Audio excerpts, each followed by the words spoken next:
I'm Velashini Kupan with Debbie Gould. I am the co-director of the Center for Cultural Studies, and it's my tremendous pleasure to welcome you all to this extremely exciting event. The event has been made possible by the generous contributions and visionary inspiration of Isaac Julian and Mark Nash and their Moving Images Lab, which they created here at UCSC a few years ago and remains an absolutely vital incubator for the arts. We are also presenting this conference on behalf of the Center for Cultural Studies and the Humanities Institute. The conference is co-sponsored by the History of Consciousness program, which of course has done so much to build the intellectual community that has made spaces like this and centers like this possible. I'd like to first say a little bit about the format and then introduce Mark and Isaac. We will be having a series of 3 presentations, 3 talks. Each talk will be introduced by a UCSC faculty member and will be moderated for a 15-minute Q&A after the talk. There'll be another short period for a break to refresh your refreshments. And at the end, we hope to have a Q&A period that is also going to be able to function as a bit of a plenary discussion for all of us in the audience. So it is my very great pleasure to introduce to you first Mark Nash. Mark is professor here at the University of California, where he founded with Isaac, his long-term collaborator and partner, the Moving Images Lab. He has taught at Birkbeck College, University of London, the Whitney Museum, Independent Study Program, and New York University, Harvard University, Nanyang Technological University of Singapore's Center for Contemporary Art, and the Royal College of Art in London. Mark is a curator, an award-winning curator, including for Documenta 11 and the Venice Biennale in 2015, as well as a film historian and filmmaker. Mark edited and contributed an introduction to the volume Red Africa: Affective Communities in the Cold War. Sir Isaac Julian is one of the most important visual artists of this period. He has pioneered multimedia and multi-channel video installations that have brought together techniques of documentary, fictional filmmaking, social critique, and aesthetic immersion. Isaac's work offers reflections on political and cultural events that shape the contemporary world and pay special attention to the places of the precarious, the minoritized, and the marginalized. His first, the thing that brought him to stardom, I think, was the 1989 Looking for Langston documentary, followed by Fantôme Afrique in 2005, Fantôme Creole, Western Union Small Boats in 2007, Lessons of the Hour, Frederick Douglass, 2019, once again, Statues Never Die in 2022. Isaac was nominated for the Turner Prize in 2001, and in 2003, he won the Grand Jury Prize at the Kunstfilm Biennale in Cologne for the film Baltimore. He was appointed a commander of the Order of the British Empire in 2017 and knighted in 2022. Isaac is also having a retrospective exhibition at the De Young Museum, which will open, I believe, on April 17th of this year. April 12th. And so I invite all of you to come and to see this wonderful testament to his achievements. So it's my very great pleasure to introduce the two of you.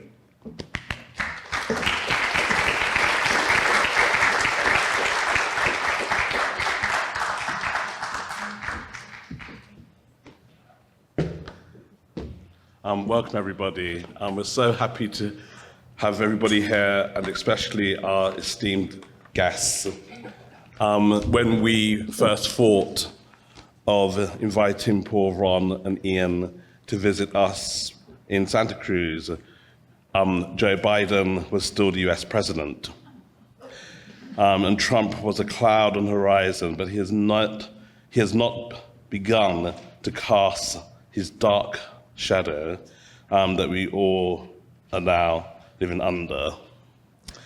The wonderful Santa Cruz sunsets and the sunrises have begun to take on an apocalyptic resonances, I would say, of a John Martin history painting. Over to you, Mark. Yeah, we're splitting the remarks a little bit. Yeah. Is this the right time? Is this the right time to invite our British friends to the US? Would they even make it through immigration and secondary clearing? Thanks to the sterling efforts of our immigration attorney, they arrived without incident. But the very fact of having to engage an immigration attorney in order to get guests into Santa Cruz is like a sign of the changes that are happening. We are definitely in crisis times. We thought the three speakers that you'll hear from today were all ideally placed to help us think about the critical imagination from different perspectives, how to think and act our way out of, or rather from within, the complexity of this present. And Iain has begun to give us some of the tools for that in the discussion and presentation we had yesterday.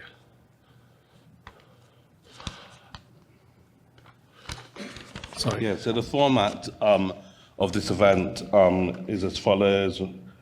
Chris Connery, Jim Clifford, and Maria Della Bella Casa have all kindly agreed to give brief introductions to the work of our esteemed speakers. That frees us to register our effective and indeed familiar ties both with Ron, Paul, and Iain, but also with the Cultural Studies project here that we are connected with. Yeah, so we feel for us, it's a little bit like coming home to relatives you don't see every year at Christmas or whatever. And there's that familial tie, various familial ties, as Isaac said. We first met Iain in 1994, when we were invited to teach for a quarter by History of Consciousness by Teresa de Lauretis, who was one of the professors at that time. This was a time when art and psychoanalysis were more on the agenda of critical theory than perhaps they are today. Iain was already in Santa Cruz on a fellowship, accompanied by his partner, Lydia Curti. And we can't but help be reminded of the critical role Lydia played in the development of the whole Cultural Studies project. Stuart and Catherine Hall were also visiting, and Paul and Ron had already established connections to Santa Cruz and the Center for Contemporary Cultural Studies. Santa Cruz, as we discovered, was really a kind of avatar of the Berlin project, which included both Paul and Iain in its members. And we are here to ask the question, do we have the tools with which to think dystopian forces in the present? Our three speakers make contributions in different modalities. Ron Ware's recent book, A Return to a Native, is coincidentally a poetic autophoetical project, asking the question where the writer is situated in an English landscape, reading the traces from slavery to contemporary military adventurism. As we were reminded yesterday, Iain has for the longest time used his location in Naples, Italy, to think about the Mediterranean, both as a methodological and political project.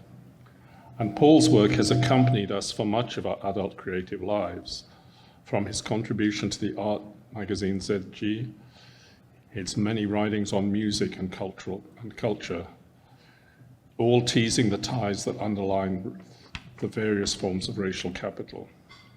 So thank you, Paul, Ron, and Iain, for agreeing to spend time with us this week to help us develop the critical imagination we need to live through these crisis times.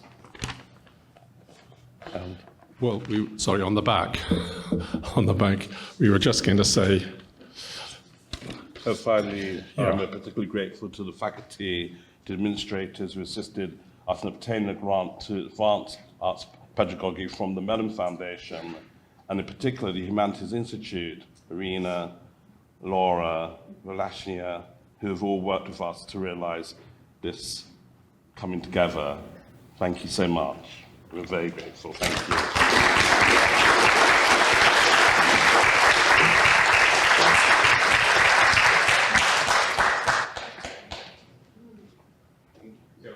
Sorry, I'm supposed to introduce you. Chris Connery, Professor of Literature. Yeah,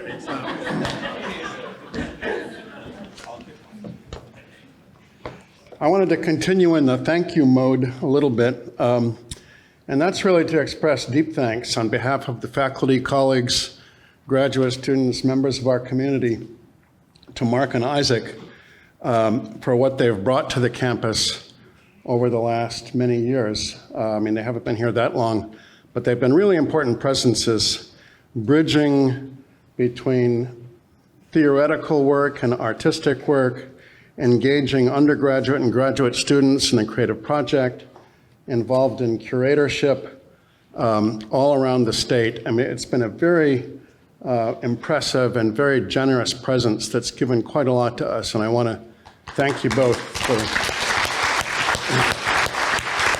what you. And we're very proud that you call Santa Cruz home, or at least one of your homes, one of your many homes. Really, it's a great pleasure to have you. And I share what Mark and Isaac said about our three guests and about our sponsors and what they've done for this. I'm introducing Iain, who some of you heard yesterday on his Mediterranean work. This is also Mediterranean work of a sort, but it's focused somewhat differently.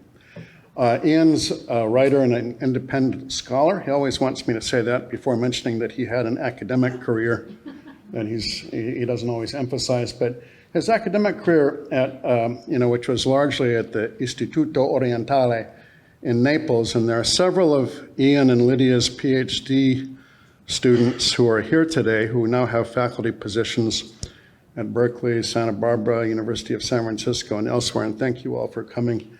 It's really nice to have the Orientale presence here. He made that a really important intellectual scene for training Mediterranean scholars, post-colonial scholars, bringing to Italy perspectives that were very lacking before Iain and Lydia, and we miss Lydia very much. She'd be here, and she'd be an important presence here had she been with us still. And sorry she can't be. He made the place a really important and exciting and very generative place for politically engaged intellectual activity. Iain's written on migration, music, identity in the Mediterranean and elsewhere. He's been on editorial boards for a number of important journals, theoretical journals in the field, New Formations, Third Text, Mediterranean Studies, Postcolonial Studies. His book, Mediterranean Crossings, Politics of an Interrupted Modernity, came out in 2008. Also, Postcolonial Interruptions, Unauthorized Modernities, 2017. And then The Mediterranean Question, which is coming out later this year. We heard a little bit about that yesterday. To give you a little flavor of Iain's intellectual project, I just wanted to read a short bit from his collection, Culture After Humanism, which I think lays out in very broad terms the intellectual and philosophical stakes and what he's about. And also gives you a sense of, I think, his really elegant and beautiful writing style, which is theoretically very engaged, but has, I think, really distinctive poetic resonance too. Being in the world does not add up. It never arrives at the complete picture, the conclusive verdict. There's always something more that exceeds the frame we desire to impose. At this point, an inherited sense of the world in which the human subject is considered sovereign, language the transparent medium of its agency, and truth the representation of its rationalism, comes under radical review. Again, what happens to history, culture, subjectivity, and critical analysis once the languages that constitute these formations and practices are understood to precede and exceed individual volition and communal control. The site of this questioning might provocatively be referred to as posthumanism. Such a prospect does not inaugurate an anti-human universe or announce the end of the subject, but rather, in seeking to displace the hegemonic ratio, proposes a differing subject and a diverse ethics of understanding. Paradoxically, to critique the abstract universalism of Western humanism is to release the human into the cultural and historical immediacy of a differentiated and always incomplete humanity. Culture after humanism. Iain's work also includes artistic and cultural activism. He's a member of the Jimmy Durham and A Stick in the Forest by the Side of the Road collective, which organized a really important exhibition at that collection of group exhibitions in Kassel at Documenta 15, and he'll be reflecting partly on those experiences in his talk today. So please join me in welcoming Iain Chambers.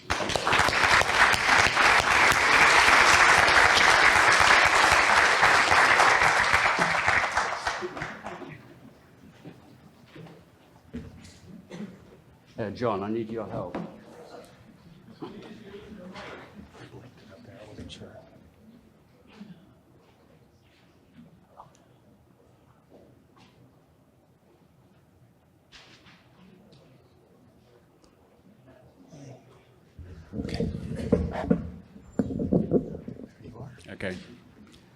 Okay, thank you, Chris, for that, those introductory remarks. So, critical imaginaries in crisis times, how to reason, how to think under this umbrella. First of all, I'd like to thank everybody for the invitation to come back to Santa Cruz after what is now 20 years. It is good to be here again in what has always been a very welcoming place, both in friendship and critical stimulus, both for me and for my late companion, Lydia. In these very dark times, as fascism seemingly envelops Euro-America, I will try and respond to the title of this conference by reasoning with some events that occurred in a small town in northern Germany in the summer of 2022.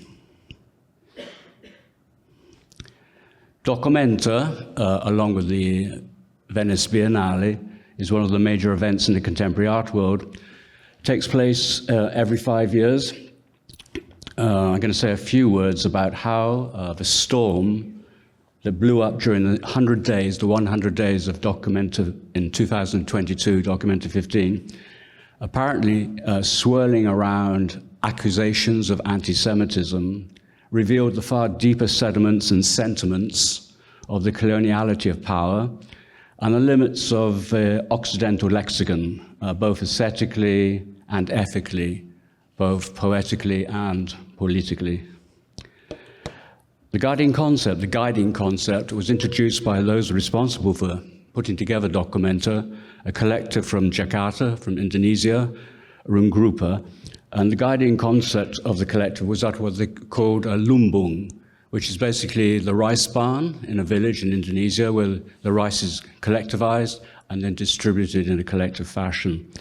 So they propose that the Documenta should be organized thinking in terms of a collective distribution, redistribution, and that should be at the organization's heart and practice and at the heart of the exhibitionary logic. So monies, or the financing, was distributed equally to the invited collectors. Most of the artists were members of collectives.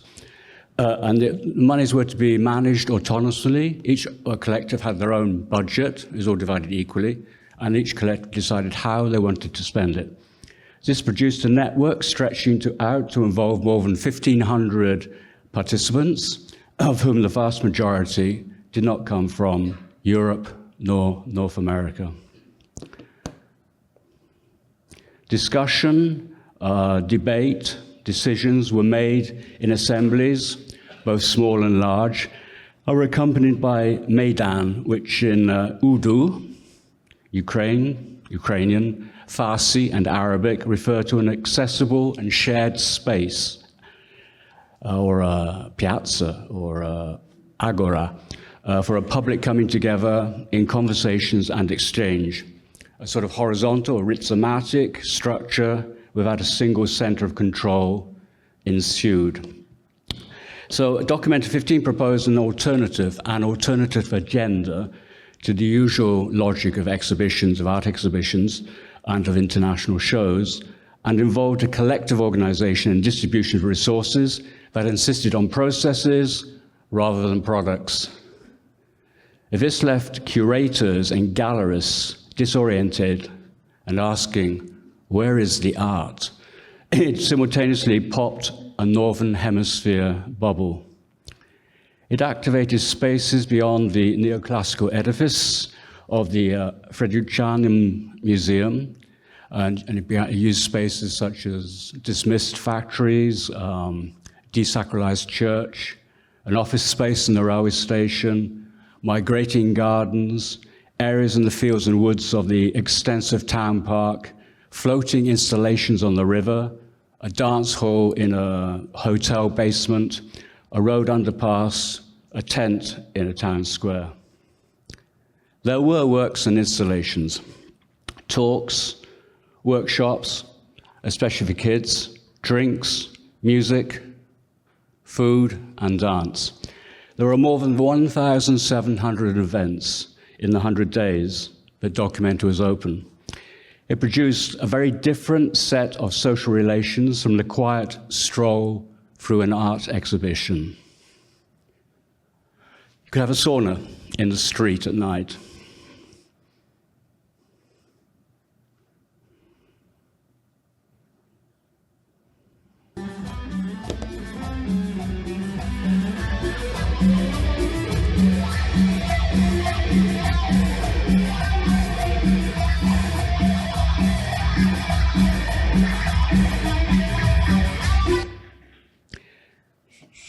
Of course, there were also artists and objects coming out of the process.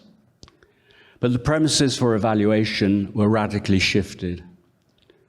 This is an ex-dance hall in a hotel basement, which is done by, taken over by the group from South Africa, Made You Look, one of their installations. So there were artists and art objects, but the premises were changed. The existing political economy of the art world was rendered vulnerable to questions and practices not automatically authorized by capitalism in the market. The premises for evaluation were radically stunted, and the liberal imprecation of the individual and property, of names and capital, unwound.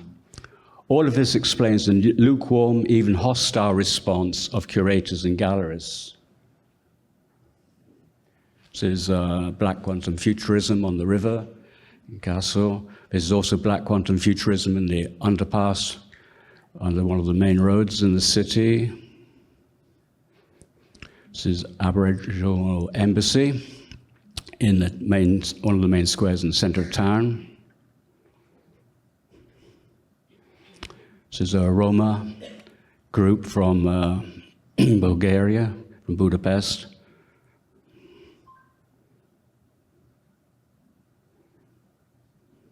This is my friend Hamia Hassan, theological positions around fried chicken.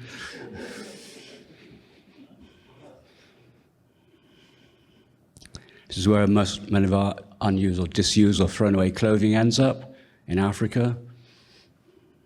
Here transformed into something else. We have no sound. The first live reports from Baghdad, the same satellites used to help you navigate traffic. Iraqis were the first to be sacrificed on that screen, to the laughter of journalists and in forever games played by children. This thing we are so afraid of in our future, an uninhabitable world, has already been built by a coalition of nations, televised only 20 years ago. Don't call it history. Don't call it history. Don't call it history.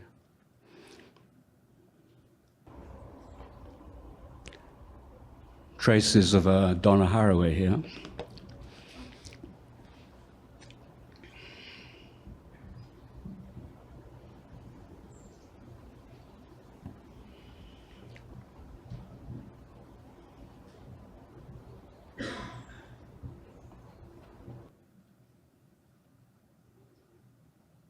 We're here in Kurdistan.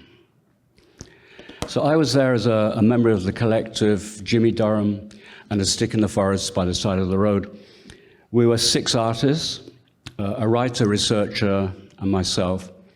We had an exhibition space inside the railway station, where the works of the collective were exhibited and talks and seminars were conducted.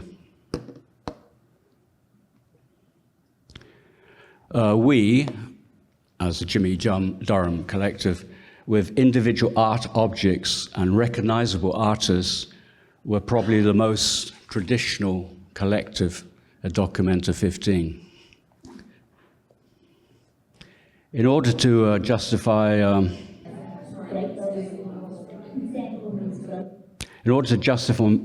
my own presence, I organized seminars with invited guests and took on the responsibility of the production of 12 pamphlets. This is some of the seminars, and you can see, this is last work by Jimmy Durham, the tortoise head here, sea turtle head. So I organized seminars, and I took on the responsibility for the production of 12 pamphlets. These are the 12 pamphlets written by ourselves and some of the invited guests. These were made available at the Documenta bookshop as they were produced during the 100 days, and then they were subsequently collated into a single volume for international distribution. So that's how they were put together in the end.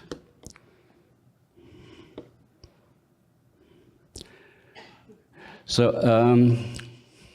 this is a phrase that was pronounced at the time by the German Minister for Culture, Claudia Roth, who has remained minister until a few weeks ago and now reforming the German government.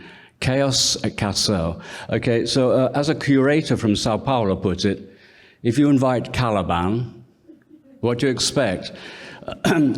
Whatever, it certainly revealed what the French militant critic Olivier Mabeuf calls toxic hospitality.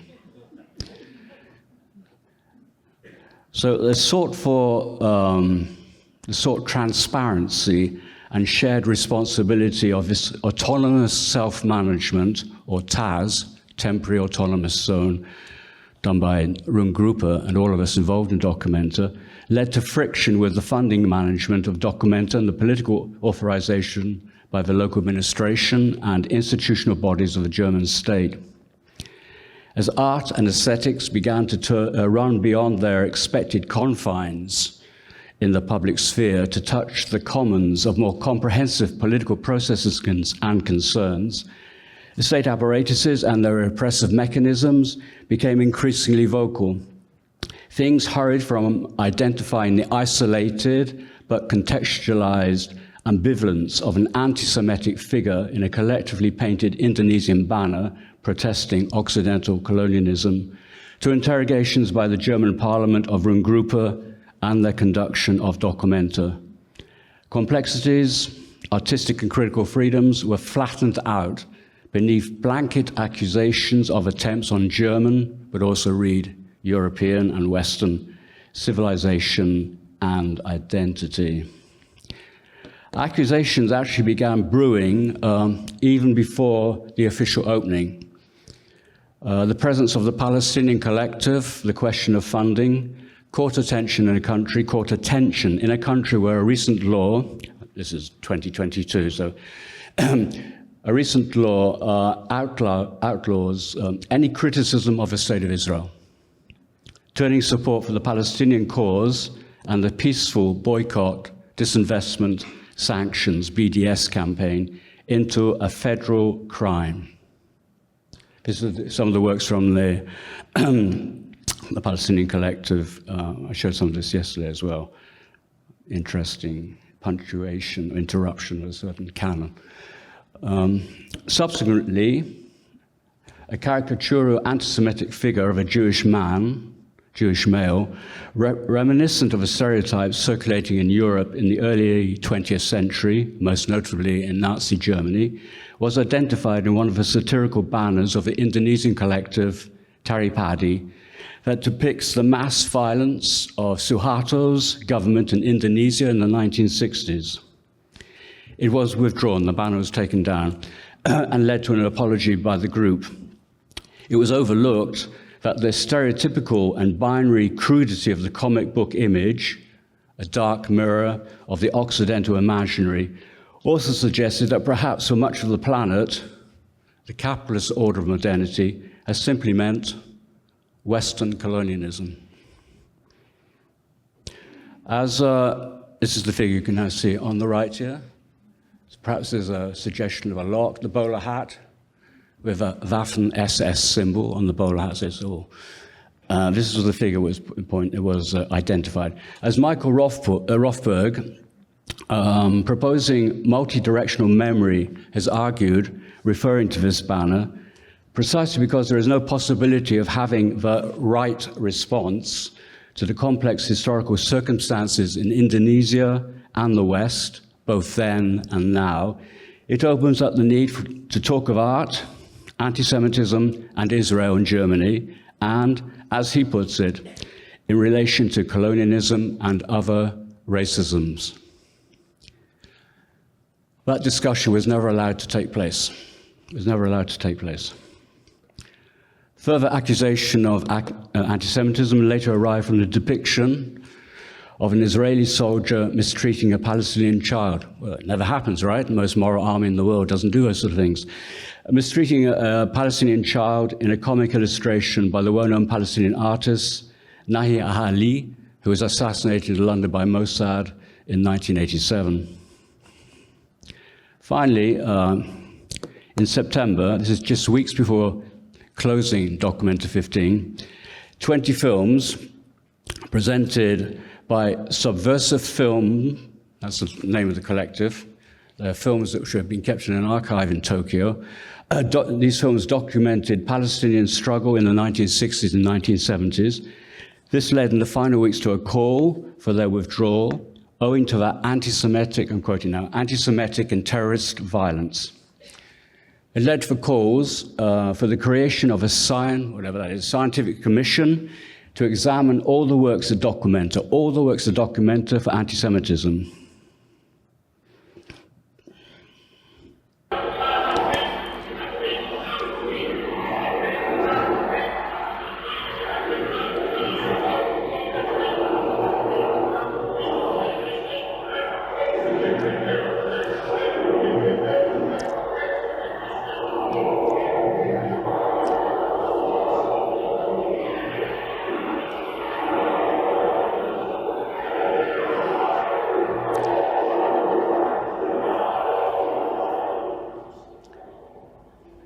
So these films are first and foremost an archive.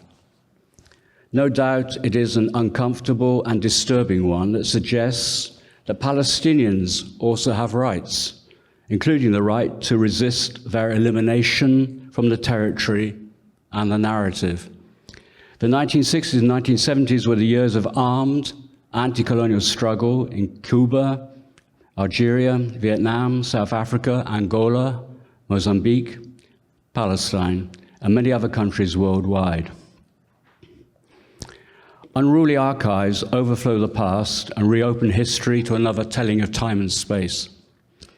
They forcibly remind us that behind German and European sense of guilt for the Holocaust lies a more profound series of responsibilities for planetary genocide, from the Americas to Africa and Asia, and their centrality, as Aimé Césaire and Frantz Fanon insisted, to the colonial constitution of Occidental modernity, and the exercise, in Hannah Arendt's words, the exercise of the right to determine who should and who should not inhabit the world. To castigate these films as anti-Semitic is to remain caught in a provincial thicket.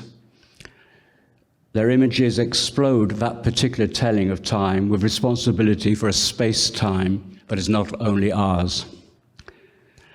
Rather than remaining blocked in guilt, this is to propose an idea of historical and political responsibility, replacing the shattered category of Occidental humanism. Then a critical undoing of the absolute authority of anti-Semitism over the national narrative in Germany and its weaponization or its weaponizing throughout the West would have to respond not only to the Holocaust as a specific historical event, but also to the global colonial conditions out of which it emerged in the heart of Europe. More than policing anti-Semitism, this requires, as a Jewish philosopher from the Maghreb, Jacques Derrida, has taught us, a willingness to take responsibility for a past still to be registered and worked through. That is a history still to come. These were the years of the Palestinian struggle, directly experienced and described by Jean Genet in Prisoner of Love, as he sought resonance and reverberations in the struggles, between the struggles of the Black Panthers and the Palestinian Fayadin, or freedom fighters. These are also the years in which Jean-Luc Godard formed the Ziga Vertov group to pursue militant cinema. At that moment, anti-colonial struggle in film sharply underlined what Walter Benjamin called the communicative democracy of cinema. The embarrassing attempt at censorship displayed a fundamental failure to engage with the challenge these films pose, both as alternative narratives and histories of Palestine-Israel, and above all, as a challenge to the status quo of a complacent media or image economy. Such images liberate us from the conclusive narration of the nation and the illusory coherence of balance and neutrality sustained by, CNN and the BBC. Instead, these images reveal the asymmetrical relations of power that structure the world. Statical use of archival material. You can read what he says here. To readapt it, and by only changing the soundtrack, he managed to create this imaginary or a space of resistance, that under every stone, behind every stone, there is something scary, that you'll never be able to occupy the soul of these people who are resisting and coming back day after day with no time to take a breath for the occupier. And actually, this is what you get in the film. You don't get a breath. It's a 24 minutes film that it's. You don't get a breath. You don't get a breath. So ultimately, we're left with asking, who has the right to narrate? Which, put more starkly, and to evoke the famous phrase by Hannah Arendt, her noted phrase means, who has the right to have rights? Art, aesthetics, and racism combined into a critical configuration that transformed Documenta 15 into a significant political event, an unexpected one as well, an unauthorized one, an unwelcomed one. From the cracks in the facade at Kassel also emerged further issues involving homophobia, Islamophobia, and a generalized intolerance for non-normative lifestyles. The public discussion and highly restricted debate on anti-Semitism consistently maintained a distance from other forms of racism that would necessarily include the histories of Black, Brown, and Palestinian bodies. An altogether perverse limitation in what is, and was most strikingly the case in 2022 with Documenta 15, a global art event, a global event. Insisting exclusively on Germany's responsibility for the Holocaust, it became a local question directed and decreed by white Europeans, even telling Jews how to be Jewish. The ascetics were colonized. Other racisms, other genocides, and their centrality to the colonial constitution of the present were excluded from consideration. Most immediately, earlier German colonialism in sub-Saharan Africa. opportunity for a radical re-examination of the histories that the scandal exposed were deliberately shunned. Too much national authority had been invested in curating the question of anti-Semitism in exclusively German terms for it to be questioned. Eminent German art critics, intellectuals and philosophers stepped into the fray and inadvertently, or perhaps not, fueled the suspicion that this was all about defending the colonizing cultural authority of Occidental culture, German identity, and white supremacy. Once again, a totalizing solution was proposed to the so-called Jewish question. Such practices reveal the contemporary consistency of what many decades ago the Frankfurt School would have identified as the authoritarian personality. From beneath the media hysteria, seeking anti-Semitism at work everywhere, there emerged an altogether more profound unease amongst the hosts that things were getting out of hand. The artistic processes were drawing their authorization from elsewhere. The refusal to confront the insistence of the past in its constitution of the present leads to both moral amnesia and political violence. It guarantees the asymmetrical relations of power that ensure the reproduction of a status quo and the existing planetary order. It blocks the request for social and historical justice. The linearity of liberal progress and democracy is a fragile home, dependent on exclusion and refusal. However, the past that is dispatched to oblivion insists and persists. The storm raging outside the door continues. It suggests that other coordinates are required, ones that alienate me from my narcissism and immediate concerns. Our language and manner of explanation, the disciplines that construct our objects of study are all punctured and punctuated by these interrogations. Neutrality and scientific credentials are propelled beyond scholarly control. Contemporary migration and contemporary art are not merely posing problems and issues to be identified, objectified, and explained, for they trouble our sovereignty by refuting and refusing the drive for transparency. They promote unauthorized perspectives. In the run-up to Documenta 15, with hostility and accusations of anti-Semitism already brewing, Ruhmgruppe set up an online conversation series entitled, "We Need to Talk." Symptomatically, it had to be cancelled.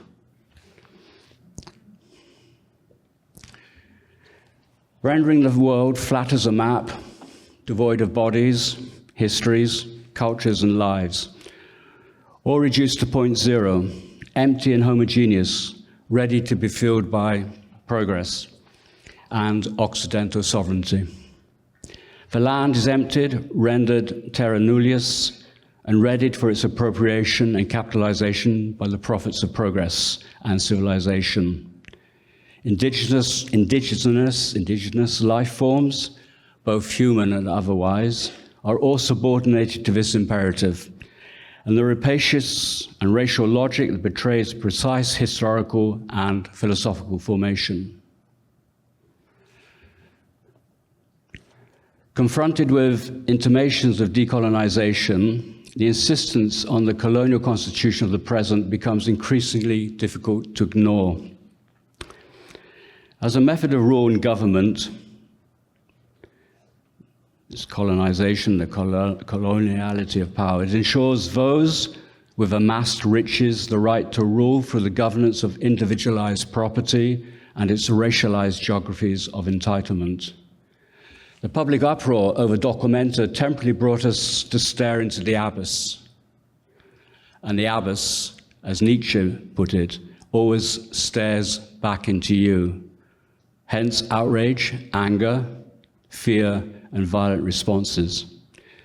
Now, with Documenta 16 underway, 2027,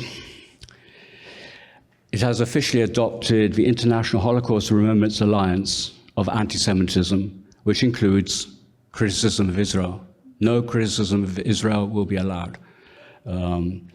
So there's a withdrawal from the trauma, and once again, a refusal to work it through, back to business as usual. So, in the present, under attempted erasure, how to climb out of the hole of Documenta and speak in the vicinity of the ruins of Gaza and the imminent annexation of the West Bank. I just leave you with this proposal, the importance to insist on two fundamental questions. Do the Palestinians have the right to have rights? And why must they bear the burden of guilt of Europe and the West for centuries of anti-Semitism, culminating in the Holocaust? That same anti-Semitism which motivated the Balfour Declaration in 1917 and the British Empire to support the Zionist project. In the end, what remains is language. This is a famous television interview with Hannah Arendt in the 1960s. What remains is language. But what happens when we are lost for words? When our language fails and is occupied, when our language is occupied and it falls silent? Silence, which is a language that does not speak and yet exists, persists and resists.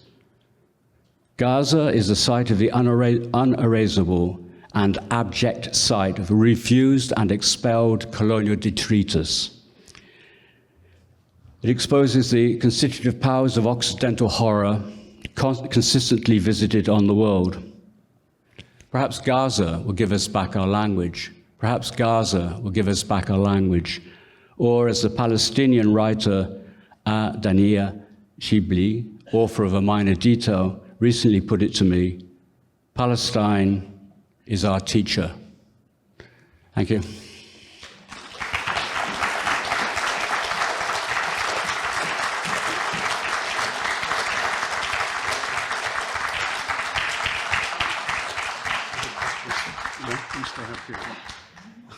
Questions?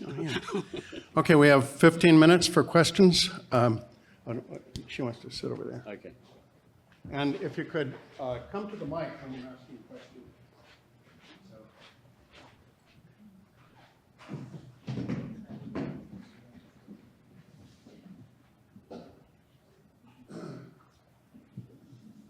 Just call on someone to be first. Okay, Jennifer.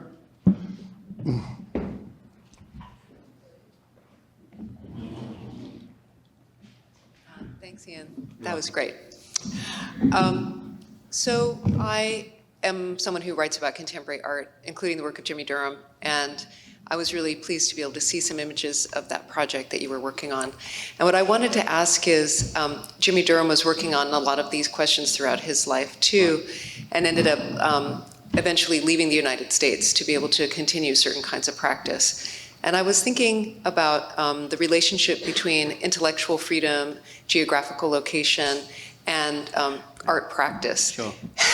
And I wonder if you could just reflect a little bit on both your own practice and your relationship to Jimmy's practice in that framework. Okay, well, is this on? Can you hear me? Okay. So, well, I'm not an artist, even though I carry on my cell phone the Documenta 15 badge saying artist. I keep that as a memory. But obviously, for Jimmy and his partner, Maria Teresa Alves, they left the United States many decades ago. And first they lived in Mexico, and then they moved to Europe. And since 2012, they lived 6 months a year in Berlin and 6 months a year in Naples. And that's where Lydia and I met them and became close friends. And of course, I think for both of them, it was those other spaces. You know, when you come out of a particular historical cultural formation and you look back upon that from elsewhere, you acquire a series of languages which you can't, it's very difficult to develop when you're at home. And I think it's very important, because I think that's also how I would define even the things I came out of, like cultural studies. It's about picking up quarrel with where you come from and elaborating that in some sort of critical lexicon, critical language. So I think that was very important for them. The question of reorientating yourself with your baggage, your cultural history, cultural baggage, and unpacking it and putting it back together again in another space, which renders it both it vulnerable, you vulnerable, but also creates an unexpected or unauthorized space for your art, for your thinking, for who you are, who you're becoming. So I can't obviously speak for Maria Teresa or Jimmy, but I can see that in their work.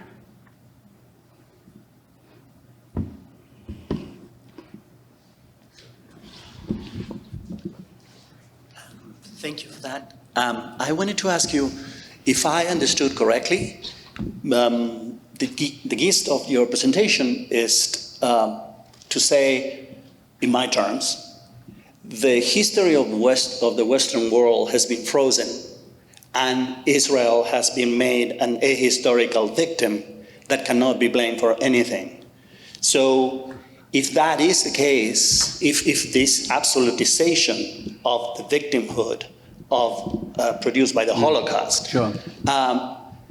If that is what has placed both the Western world and its guilt about the Holocaust and Israel outside of history, isn't declaring Gaza our teacher also participating in the same logic, which, by the way, of course, was facilitated by a number of philosophers that were very critical of capitalism and Western civilization?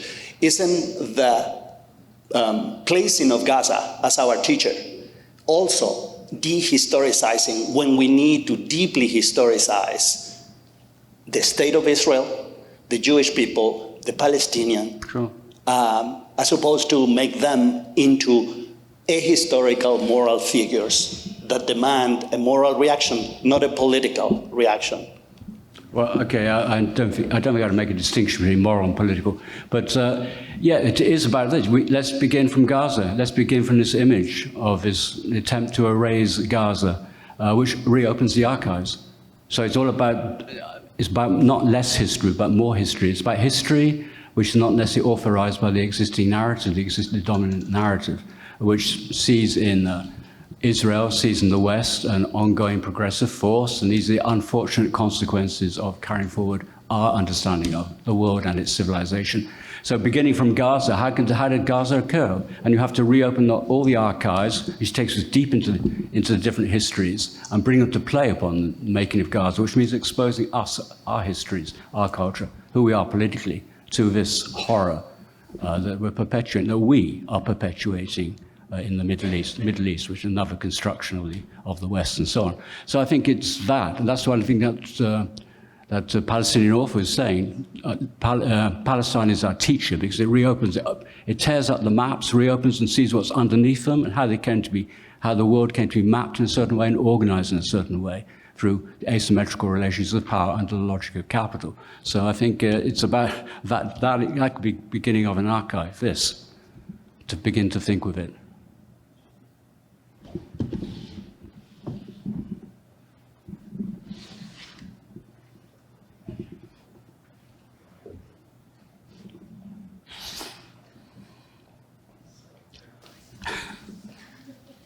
So I'm very intrigued by the use of the word chaos by the culture minister, right? Yeah. It seems slightly absurd to call something as micromanaged and pre-planned as like a, tetra-annual art exhibition, yeah. An outpouring of chaos. And then, of course, it also poses that the opposition must be supremely orderly, which doesn't seem true either. I mean, they were going around vandalizing things and attacking people. Like, what is this notion of chaos? It also seems bizarre to say that the opposition to, or to conflate something you oppose on the basis that it is chaos with the history of European anti-Semitism, which is, I think, generally not a very chaotic thing in history. It's generally a very orderly project, and orderly in a uniquely terrifying, well, not uniquely, but in a very terrifying way. Then I think there's also, underlying this, there's this implication that order is singular, right? There's one order, sure. And the opposition to it is chaos. So I guess I'm curious it seems as if the censorship of art and of subversive art often has something to do with the concept of chaos, right? If we go back to the Nazis and the Nazi idea of degenerate art, I think a big part of that concept is that it is chaotic, whereas good Aryan art is allegiant to a certain order of forms. So I guess I'm curious, what is the role of this concept of chaos and this concept of order as pertains to the suppression of dissident art and, you know, the people that produce the art, which is what really matters? Thank you. Well, I can't speak for Claudia Roth. She's the Minister of Culture in Germany. But for them, I mean, it was a very banal and simple thing. It's Documenta 15 International Art Show. It's a sort of a window on the art world, very well organized through local and national German authorities.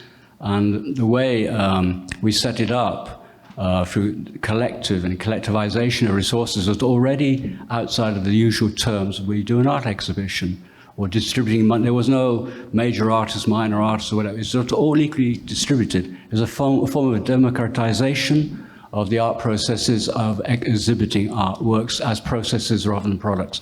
So that was already... And then, of course, with that then dovetailed with this accusations of anti-Semitism, which was policed. So it's about the policing of what do you mean by anti-Semitism, and that's policed in a very strict fashion. Any criticism of Israel is anti-Semitism. The presence of Palestinians is anti-Semitism. And they made all these terrible mistakes because there was nobody there representing a nation. It wasn't that there was, well, Palestine doesn't exist, but there was no nations there. There were individuals or collectors coming from various parts of the world. The other thing I didn't emphasize, which should have emphasized more, is because nearly all the collectors came from, not from North America or from Europe. So it was something to do about the unruly Souths, whatever, how we want to talk about it, of the planet, occupying this very prestigious art show, and not obeying house rules. The guests were unruly. They didn't obey etiquette. So in that sense, it was chaos. It wasn't well ordered, and yeah, it was a fantastic event, a very important intellectual event, but not many people wanted to read into that. But it was the sort of flattening out of the world in a way so it could be managed and understood, even through art, was all disrupted. Rightly so. I mean, that quote I added there from James Baldwin, you know, the artists are here to disturb the peace. Otherwise, there's the real question, where's the art if that's not happening? Not what you can buy and sell, I don't know, in Paris, London, or Los Angeles. Chris, people will leave. They're leaving anyway. Okay, Volashny is going to call us to order again after a quick break, and so keep your ears open for her dulcet voice, and we'll reconvene very soon. Thank you very much. Thank you.